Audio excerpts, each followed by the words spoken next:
The morning I learned how easily love can be rearranged, I was standing at the kitchen sink watching steam rise from a cup that was not mine, listening to a voice I trusted say my name as if it belonged to both of us. Nothing about that moment felt dangerous, which is how danger prefers to arrive. I have always believed that families reveal themselves in the smallest habits rather than the grand declarations, in the way coffee is poured without asking, in how chairs are pulled back before anyone sits, in the unspoken agreement about who speaks first and who listens longer. And in our house those habits formed a rhythm that felt older than me, steady enough to lean on, gentle enough that I never questioned it. Mornings were the same even when the seasons changed, light slanting across the table, the faint hum of the refrigerator, the low murmur of greetings that carried no urgency because we assumed we had time, and she and I would meet in that space with the practiced ease of people who had learned how to occupy each other's presence without friction. She always smiled first, not widely, not with effort,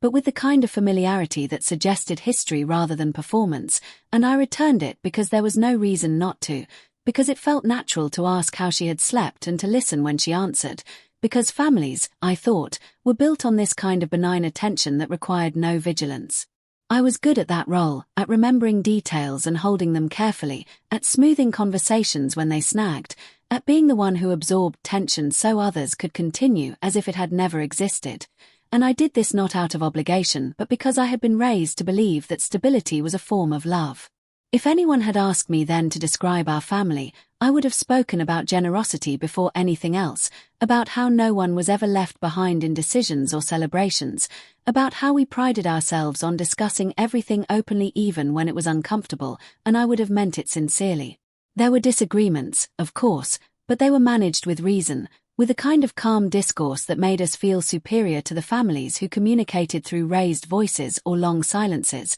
and I had never seen a problem that could not be solved by sitting at the table and speaking honestly until the edges softened. She fit into this structure seamlessly, which was part of what made her so easy to trust, because she did not demand attention or force affection but seemed to understand the existing order instinctively, offering help where it was needed, stepping back when it was not, and speaking with a measured warmth that put others at ease. I admired that about her. The way she navigated conversations with patience, the way she listened without interrupting, the way she could make even difficult topics feel manageable simply by acknowledging everyone's perspective before offering her own, and I told myself that this was what maturity looked like, that this was the kind of woman I should learn from rather than question. Our interactions were small and frequent, the kind that accumulate meaning without announcing it, a comment exchanged while passing in the hallway, a shared glance across the table when someone told a familiar story, a quiet moment of agreement that did not need to be spoken aloud, and over time those interactions layered themselves into a sense of mutual understanding that felt earned.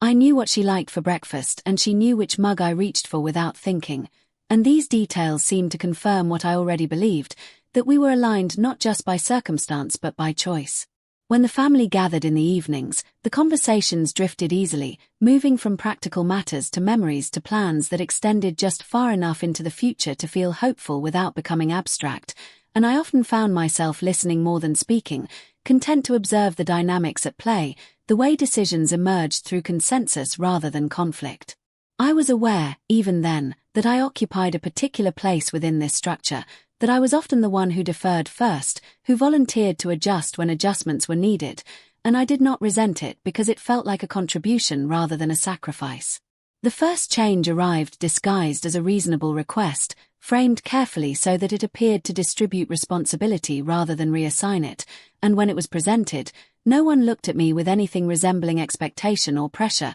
which made my agreement feel genuinely voluntary. It concerned the management of a shared obligation, something logistical that required time and attention, and she spoke about it thoughtfully, outlining the benefits with a clarity that made dissent seem unnecessary, while others nodded along, relieved perhaps to see a solution forming without friction. I listened, weighing the implications, noting how easily the plan settled into the room, and when I spoke it was to express my support, to offer my flexibility where it might help, because that was who I had always been in this family, the person who made space so others could move freely. No one objected, no one questioned the arrangement, and the conversation flowed onward as if nothing significant had occurred, leaving me with the faint impression that something had shifted without announcing itself. In the days that followed, I noticed the effects of that decision not as a loss but as a redistribution, a subtle change in how my time was structured, how often I was present in certain conversations, how frequently my opinion was solicited,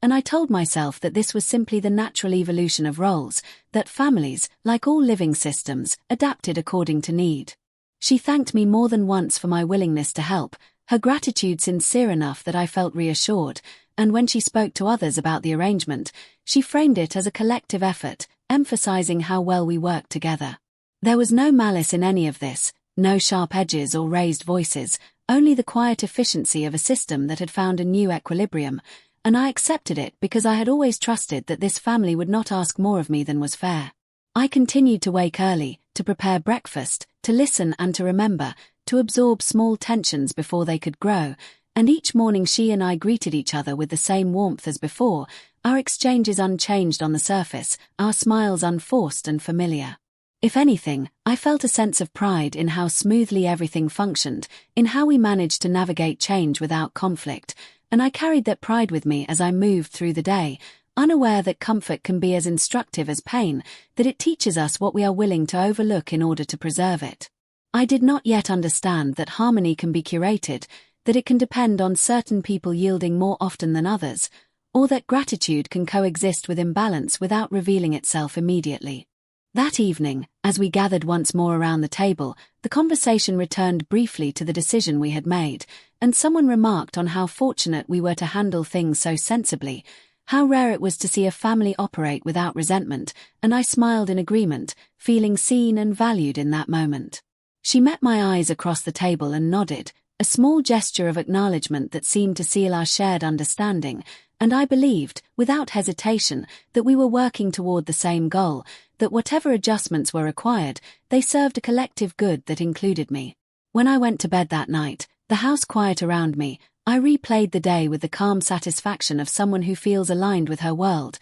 and if there was a trace of unease, it was too faint to name, easily dismissed as fatigue rather than intuition. I slept believing that nothing had been taken from me, that what had changed was minor and reversible, that love, once established, did not need constant examination, and that the morning would arrive as it always had, with familiar voices and shared routines, with a greeting that carried no hidden meaning. And when morning came, she was already in the kitchen, pouring coffee into the cup I usually reached for, smiling as she handed it to me as if it were a gift rather than a habit, and I thanked her without thinking, unaware that this small exchange contained the blueprint for everything that would follow, unaware that comfort, once rearranged, rarely returns to its original shape. The days that followed settled into their new pattern so smoothly that I would have missed it entirely if I had not been paying attention to something else, a faint internal recalibration that made me more observant without quite knowing why, as though some instinct had quietly adjusted its sensitivity. Nothing dramatic occurred, no arguments or revelations, only the gradual confirmation that routines, once altered, do not announce themselves as losses but as efficiencies, and the family seemed pleased with how efficiently everything now ran. She took to the revised responsibilities with the confidence of someone who had always belonged in that role, not asserting authority so much as embodying it, and people responded accordingly, seeking her out with questions they might once have brought to me, sharing concerns in her presence that used to surface during our private conversations. I noticed this first in passing, in the way voices lowered when she entered a room, not out of secrecy but out of respect, in how discussions paused briefly until she was included, as if her perspective were necessary to complete the thought. I told myself that this was natural, that her involvement had increased and so had her visibility, and there was no reason to interpret this shift as anything other than the redistribution we had all agreed upon. Still, there was a peculiar sensation that accompanied these moments, a feeling less like exclusion than displacement, as though I had been gently moved from the center of a familiar room to its periphery without being asked to stand. By day, our interactions remained unchanged, warm and cooperative, her tone consistently kind, her manner attentive, and when we spoke privately she asked after me with what appeared to be genuine interest, remembering details from previous conversations, offering thoughtful responses that suggested she had been listening carefully all along. There was nothing performative in her kindness, nothing that felt calculated, and if I had been looking for reasons to doubt her, I would have found none. At night, however, When the house grew quiet and the conversations of the day replayed themselves with the benefit of distance, I began to notice the subtle asymmetries, the way certain narratives seemed to circulate without ever quite returning to me intact. Stories I remembered clearly were repeated with slight alterations, not distortions exactly, but shifts in emphasis that changed their implications, and these shifts always seemed to originate elsewhere, carried into the open by voices that spoke with confidence rather than uncertainty. I did not correct these versions when they surfaced, partly because they were close enough to the truth to make correction feel unnecessary, partly because challenging them would have required a firmness I was unaccustomed to exercising within this family. It seemed easier, and more in keeping with our collective identity, to let such things pass, trusting that the core understanding remained shared even if the details evolved. What unsettled me was not the changes themselves but the speed with which everyone adapted to them, as though they had been waiting for a slightly different arrangement, one that required no explanation once it arrived. Decisions were made more quickly now, often in my absence, and then presented to me as conclusions rather than discussions, always accompanied by assurances that my input had been considered, that my preferences were known even if they had not been voiced. She was invariably the one delivering these updates, doing so with a tone that suggested care rather than authority, and I found myself thanking her for keeping me informed, grateful for the courtesy, even as I wondered when I had stopped being part of the initial conversation. It was difficult to locate the precise moment this had happened because there was no single instance to point to, only a series of small omissions that accumulated quietly. I began to notice how often she spoke on my behalf, articulating my supposed thoughts with such accuracy that disputing them felt almost ungracious, and how others accepted these representations without question, nodding along as if they matched their understanding of me. In many cases, they did, which made it all the more disorienting to realize that my own voice was becoming redundant, replaced by a version of myself that existed comfortably in someone else's narration. Despite this, there was no hostility between us,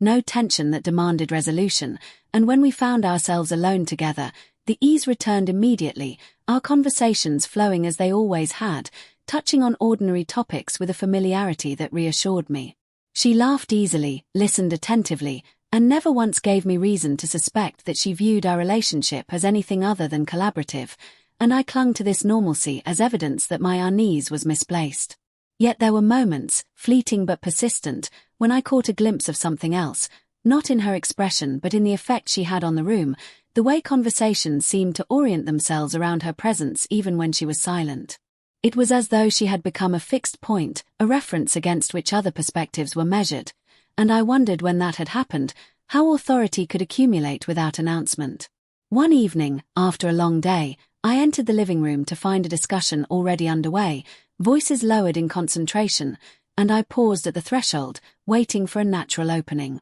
She looked up first, smiling as she gestured for me to join them, and someone summarized what I had missed, presenting the issue as largely resolved, with only minor details remaining. I listened, absorbing the summary, and realized that the resolution reflected assumptions about my availability and preferences that I had never explicitly shared. When I pointed this out gently, not as an objection but as a clarification, the room fell quiet for a moment, and she responded quickly, explaining how she had interpreted my earlier comments, how she believed this arrangement aligned with my values, and as she spoke, I recognized the logic of her interpretation even as I felt the ground shift beneath it. Others nodded, relieved perhaps to see the potential tension dissolve, and the conversation moved on, leaving me with the peculiar sensation of having been both present and absent at once. Later that night, lying awake, I revisited that exchange, not with anger but with curiosity, replaying her words, the ease with which she had framed my position, the confidence it inspired in others. I asked myself whether I had been unclear, whether my tendency to prioritize harmony had created a space for others to speak for me, and the question lingered without resolution, unsettling in its implications. The following morning unfolded as usual, the kitchen filled with familiar sounds and movements, and when she greeted me, her warmth was unchanged, her smile sincere, and I returned it automatically, comforted by the continuity. We spoke about the day ahead, coordinating schedules with the practiced efficiency of people accustomed to working together, and there was no trace of the quiet dissonance that had occupied my thoughts the night before. As the hours passed, I observed more carefully, not with suspicion but with an emerging awareness of patterns, noting how information traveled, who delivered it, whose interpretations became definitive. I saw how easily her perspective was adopted, how naturally it filled the spaces left by my silence, and I began to understand that what I was witnessing was not manipulation but momentum. The accumulation of trust that, once established, redirected itself almost automatically. By evening, I felt both reassured and unsettled, comforted by the absence of conflict yet increasingly aware that comfort itself could conceal imbalance, that kindness, when consistently mediated through one person, could create dependencies that no one intended. As we gathered again, exchanging the familiar greetings that marked the start of our shared time, I looked around the table and felt a subtle shift in my own position, not diminished but altered, and I wondered, for the first time, whether our harmony depended on a version of me that existed more in theory than in practice. When I went to bed that night, the house settling into its nocturnal quiet, I acknowledged the presence of a question I had not yet formed, a sense that something was unfolding beyond my immediate understanding, and though I could not have articulated it then, I sensed that whatever lay ahead would not announce itself with conflict or confrontation but would continue to arrive as it always had, wrapped in reason, delivered with kindness, and accepted in the name of keeping everything exactly as it appeared to be. I did not learn the truth in a single moment of clarity but through a gradual convergence of inconsistencies that began to align once I stopped dismissing them as coincidence, and it was this alignment, rather than any dramatic discovery, that finally altered the way I understood my family and my place within it. The realization did not arrive with shock so much as with a heavy, quiet recognition, the kind that settles slowly and refuses to be ignored once it has found its shape. It began with memory, not my own but other people's, offered casually and without intent, fragments of the past that surfaced during ordinary conversations and carried with them a confidence that suggested shared understanding. Someone would reference a decision made years ago, attributing it to necessity rather than choice, while another would recall the same moment as an act of generosity rather than avoidance, and I found myself noting these variations, not because they contradicted one another outright but because they revealed different emotional centers, different assumptions about what had mattered most at the time. The figure at the center of these recollections was always the same, spoken of with affection and respect, his name carrying the weight of authority even in absence, and it struck me how often his intentions were inferred rather than remembered, how frequently others spoke for him as though his reasoning were self-evident. I had grown up accepting these interpretations without question, trusting that the narrative we shared was complete simply because it was consistent, and it was unsettling to realize how much of that consistency depended on what had never been examined. She spoke of him differently, though not in ways that initially raised alarm, her tone measured, her observations framed as context rather than critique, and it was only over time that I noticed the pattern in her references, the way she emphasized certain constraints, certain sacrifices, that others mentioned only in passing. She did not challenge the prevailing narrative directly, but her additions subtly shifted its focus, introducing nuances that complicated the familiar story without overturning it. I listened, increasingly attentive to these variations, and began to ask gentle questions, not interrogations but clarifications, inviting others to elaborate on their memories, to explain how they had experienced particular events. The responses were thoughtful, sincere, and often contradictory in ways that felt revealing rather than deceptive, and I realized that what we had been calling a shared history was in fact a collection of personal interpretations that had been smoothed into alignment through repetition. The more I listened, the more apparent it became that certain choices had been framed as inevitable when they had been anything but, and that the burden of those choices had not been evenly distributed, even if the language used to describe them suggested otherwise. I began to see how silence had functioned not as an absence of communication but as an active force, shaping understanding by limiting the range of acceptable interpretations. One evening, while sorting through old belongings with another family member, the conversation drifted naturally toward the past, and without intending to, they mentioned a period of uncertainty that I had always understood as brief and unavoidable. Their description, however, lingered on details I had never heard before, on options that had been considered and dismissed, on tensions that had been managed rather than resolved, and as they spoke, I felt the familiar narrative stretch and thin, revealing gaps where certainty had once been. I did not interrupt or challenge them, choosing instead to listen, and when they finished, there was a pause, the kind that invites either continuation or retreat, and they filled it by acknowledging, almost apologetically, that some things had simply been easier not to discuss. That admission, offered without defensiveness, struck me with unexpected force, because it named something I had sensed but never articulated, the idea that omission could be a form of strategy rather than oversight. As these conversations accumulated, a picture began to emerge, not of deliberate cruelty but of prioritization, of choices made to preserve stability and appearance at the expense of certain relationships, and it became increasingly clear that these choices had been justified through narratives that emphasized necessity while minimizing impact. The patriarch had been skilled at this, I realized, not in deception but in reassurance, offering explanations that soothed discomfort without addressing its source,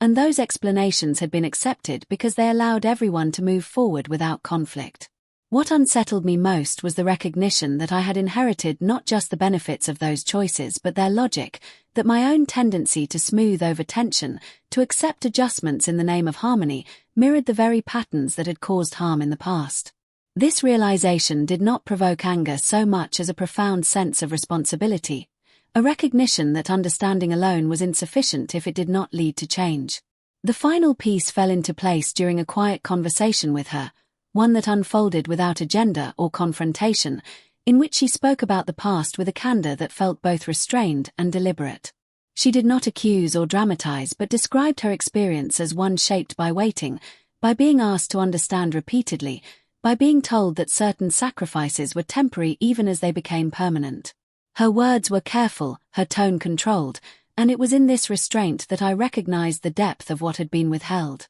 For the first time, I saw her not as a rival or a strategist but as someone who had been navigating the long-term consequences of decisions she had not made, carrying a version of the family history that had never been fully acknowledged. This realization complicated my understanding of our dynamic, revealing that what I had perceived as displacement might also be read as redress, an attempt to rebalance what had long been uneven. And yet, this sympathy did not erase the impact of her actions. The way her growing authority had altered the family's structure without transparency, reproducing the very patterns of silence and substitution that had caused the original harm. It became clear to me then that we were not adversaries by choice but by inheritance, each responding to a legacy shaped by avoidance rather than accountability. That night, alone with my thoughts, I traced the threads connecting past and present, seeing how easily unresolved decisions replicate themselves, how silence, once normalized, becomes a default response to discomfort.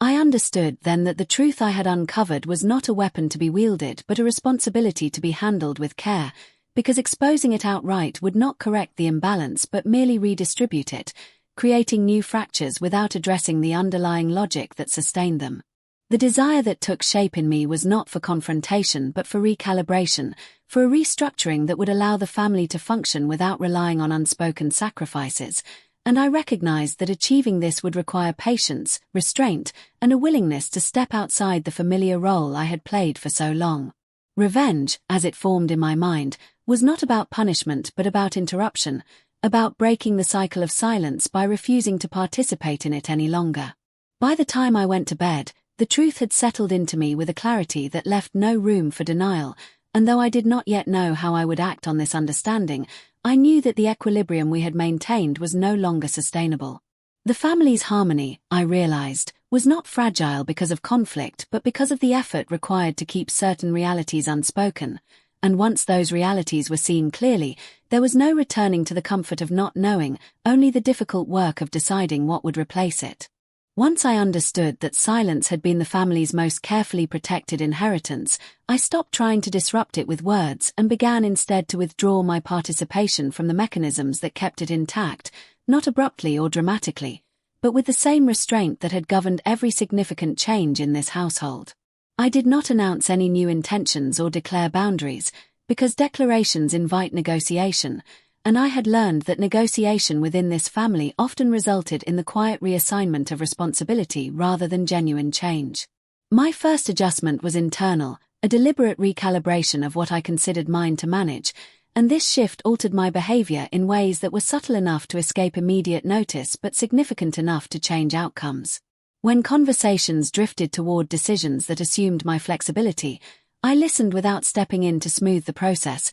allowing the natural friction of differing needs to surface where it had once been absorbed by my compliance. The discomfort this produced was not dramatic, but it was unfamiliar, and I watched as others hesitated, uncertain how to proceed without the ease my accommodation had previously provided. I did not correct misinterpretations offered on my behalf, nor did I volunteer clarifications unless directly asked, and this absence created spaces that had not existed before, pauses in which assumptions could no longer pass unnoticed. People began to ask questions they had not needed to ask previously, to seek confirmation rather than relying on established narratives, and while this slowed the pace of decision-making, it also revealed how much efficiency had depended on my silent assent. She noticed the change before anyone else, though she did not name it, responding instead with increased attentiveness, checking in more frequently, offering help with a careful warmth that suggested both concern and calculation. I accepted her offers without resistance,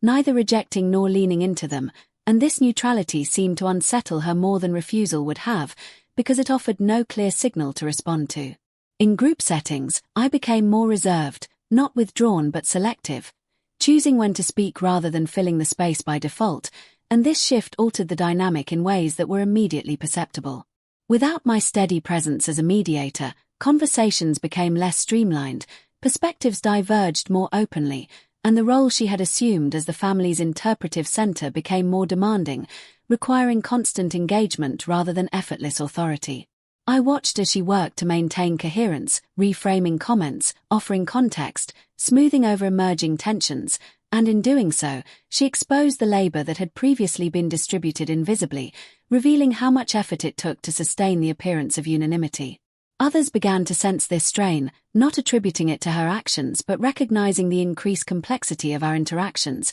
and some responded by disengaging slightly, stepping back from discussions that now felt heavier. Crucially, I did not seek to undermine her or contradict her directly, because opposition would have cast her as a victim of resistance, reinforcing the narrative she had relied on to establish trust. Instead, I allowed the family to experience the consequences of a system that depended on a single mediator, observing how quickly patience wore thin when that mediation became necessary rather than optional. As responsibilities shifted in response to these changes, opportunities arose for redistribution, and I approached these moments with deliberate neutrality, neither advocating for myself nor deferring automatically. When asked to take on tasks that would have once fallen to me without discussion, I considered them carefully, accepting some and declining others with calm reasoning that left little room for reinterpretation. These decisions were met with surprise but not objection, and each one subtly redefined the boundaries of what was expected of me.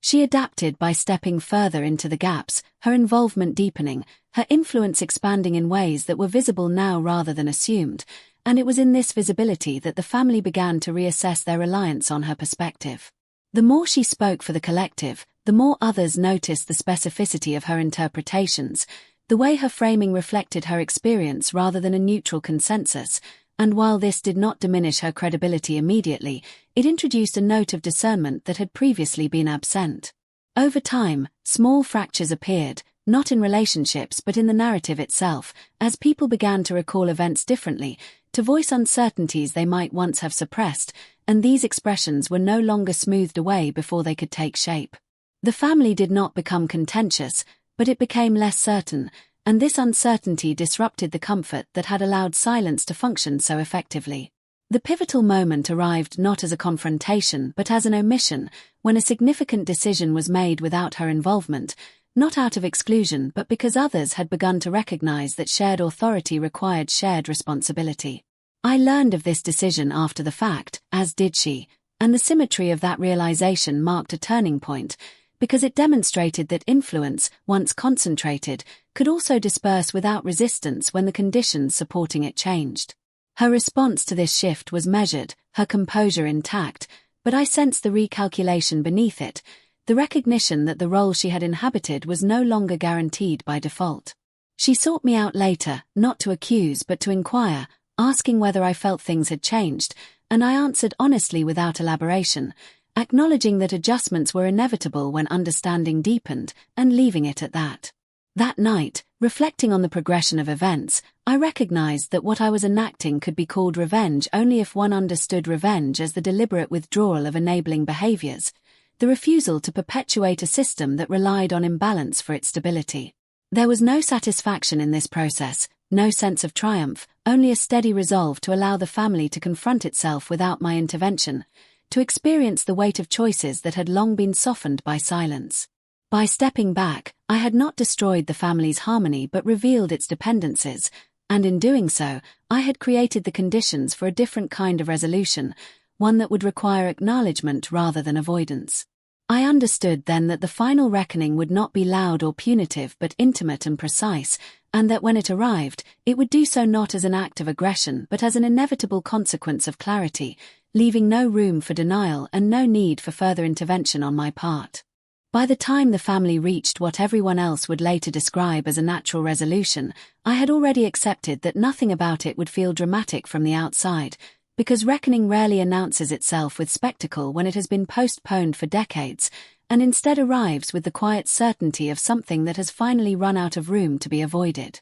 The house felt different in those final weeks, not tense but deliberate, as if every conversation carried an awareness that words, once spoken, would not dissolve back into comfort as easily as they once had. The shift began when the question of long-term responsibility surfaced again, this time without a clear intermediary to guide it toward a painless conclusion, and the discussion unfolded slowly, each person speaking more cautiously than before, aware now that consensus could no longer be assumed. I listened as perspectives diverged, not sharply but unmistakably, and I noticed how often people paused, reconsidered, corrected themselves, the old certainty replaced by a more fragile honesty that made space for disagreement without collapsing into conflict. She spoke less during this process, not because she had nothing to say but because the room no longer oriented itself toward her contributions automatically, and when she did offer her perspective, it was received as one among many rather than the definitive interpretation. I did not look at her during these moments,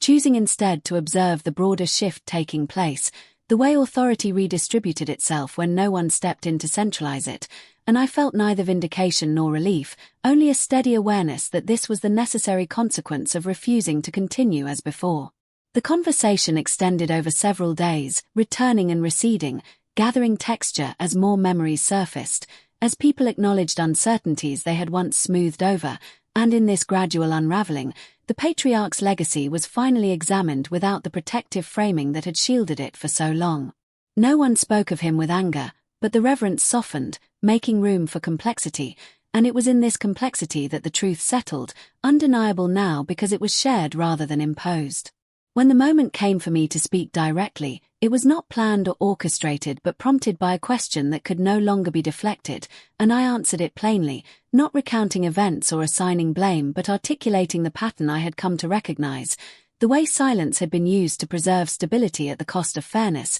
the way roles had been reassigned without acknowledgement, creating an illusion of choice where there had been none. My voice did not shake as I spoke, not because the subject lacked emotional weight but because I had already done the work of understanding it, and clarity, once achieved, carries its own steadiness. No one interrupted me, and when I finished, there was no immediate response, only a quiet that felt attentive rather than stunned, and in that silence, I sensed the collective recognition that what I had described resonated because it named something familiar. She met my eyes then, not defensively, not with resentment, but with an expression that reflected recognition rather than surprise, and in that moment, the adversarial structure that had defined our dynamic dissolved, revealing what had always been beneath it, two people shaped by the same avoidance, responding differently to its consequences. She spoke next, not to contradict me but to add to what had been said, acknowledging the way she had stepped into the space created by that silence, how her actions had been driven by a need to correct an imbalance she had lived with for so long that it felt normal, even justified.